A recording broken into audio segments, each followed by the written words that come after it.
In my last video, I put together a definition for justice as the collective protection and provision for the rights and interests for each individual. And I want to use this definition as the unifying theme for all of the videos that I'm going to make. And in that last video, I also said that the motivation we should have for promoting justice, in the very least, is that this is just part of being a civilized person. But there's a lot more to motivate a person towards justice, and I'm personally very excited about the advancement of justice, and I'd like to take some time to explain why. To start with, I want to express a concept that is actually much better expressed by Gesagt, so I'll just go ahead and play that video here. Humans have spent more than 90% of their existence as hunter-gatherers. 500 years ago, we thought we were the center of the universe. 200 years ago, we stopped using human labor as the main source of energy. 30 years ago, we had apocalyptic weapons pointed at each other because of political disagreements. In the galactic timescale, we are embryos.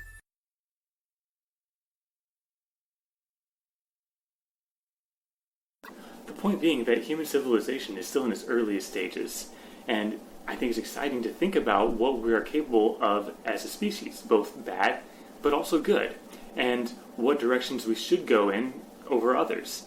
And to remember that history is not written yet. It's still being written, and we are still a part of it, and we get to influence the future trajectory of humanity. With that in mind, consider that human achievements have almost always been accomplished by the minority of people who were privileged with enough leisure time to think about and enough material resources to do the various things that they did. And I realize that the word privilege has a negative connotation, but I actually think of it as a very good thing, which I'll explain. The privileged people can only have privilege with the collective effort of society to build and maintain social structures that make that privilege possible. That is, privilege is made possible by at least a partial implementation of justice as I've defined it. And in modern societies that are able to produce more goods than are needed, it is plausible for most, if not all people, in such societies to have some basic level of privilege. Now, imagine if everyone were born into privilege, then we could expect human achievement to scale from just a fraction of the wealthy white men to the same fraction of all white men, all ethnicities, and all genders, because no one would be impeded from pursuing their passions. This is inherently the result of advancing justice, because expanding privilege to the least privileged in a society is a product of protecting their rights and interests. With that also in mind, I propose to you that justice makes civilization grow, and injustice tears civilization down. I'll talk about this a little bit, but you may be interested in looking up Abdul Khaldun. Now, justice builds trust and solidarity within a society. Therefore, it creates a stable environment in which people can invest their efforts and resources into the generation of wealth with the expectation of getting a return on investment. Inversely, the absence of justice makes it more profitable to exploit than to invest. Exploitation is often wildly profitable for a single party, but it generates negative net wealth for society. Since the powerless are subjugated to the exploitation, trust and solidarity within a society break down. This brings me to my incentive. We are born, we live, and we die. Those of us who are lucky get to experience a lot in terms of pleasure, relationships, accomplishments, and some of us may even get to leave real and lasting legacies. But when we die, and we will, our life experiences drop out of record. Our personal relationships will die off with those people with whom the relationships were forged, and any direct personal memory of our being, not our legacy or our reputation, but our personhood, will be gone within a couple generations. And I'm not saying this to be a downer, but in the context of human existence, we as individuals don't really matter. There is intrinsic value in enjoying a good meal or being in love, but to have a real meaningful significance in the context of humanity has nothing to do with being personally remembered or important as an individual. It has only to do with whether or not we use our lives to make life better for unknown future generations, whether or not we participated in the advancement of civilization towards greatness. Consider also that how we advance civilization matters.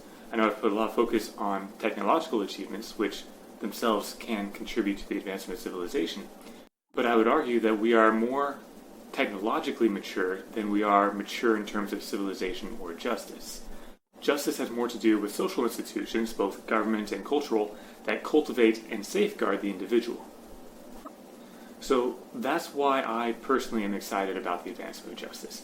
If you need any further inspiration, please watch The Cosmos with Dr. Neil deGrasse Tyson.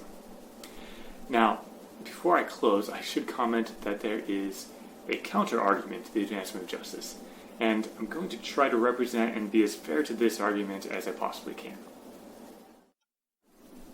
The basic idea is that if human evolution is to continue, then we need to eliminate less successful people from the gene pool, and that we should do so by economics.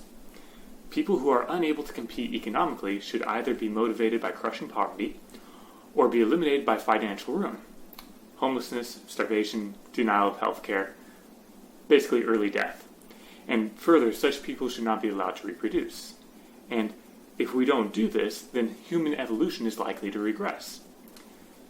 And this is not a new mode of thinking.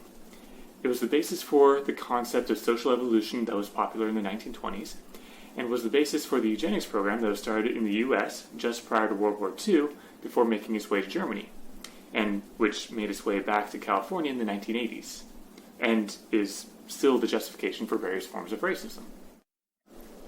Now, I don't necessarily disagree with this. Advancing our hardware, our minds and bodies, is important, just as advancing technology is important. But there are a couple issues I take with this. One is that why economics?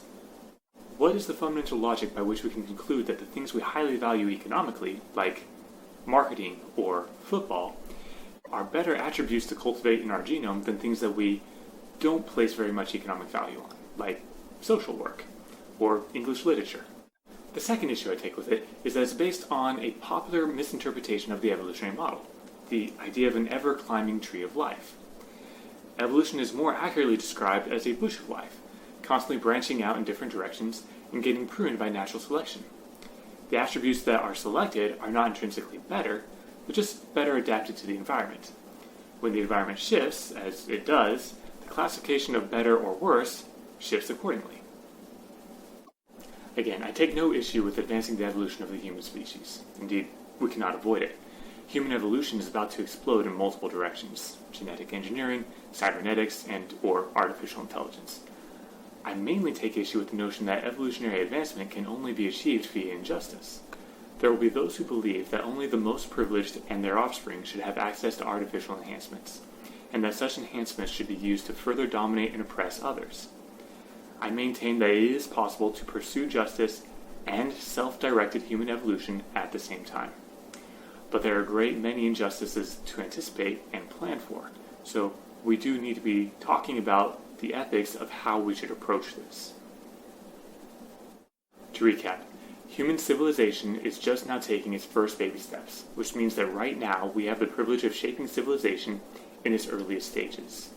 And the most essential element to the growth, stability, and advancement of civilization is justice.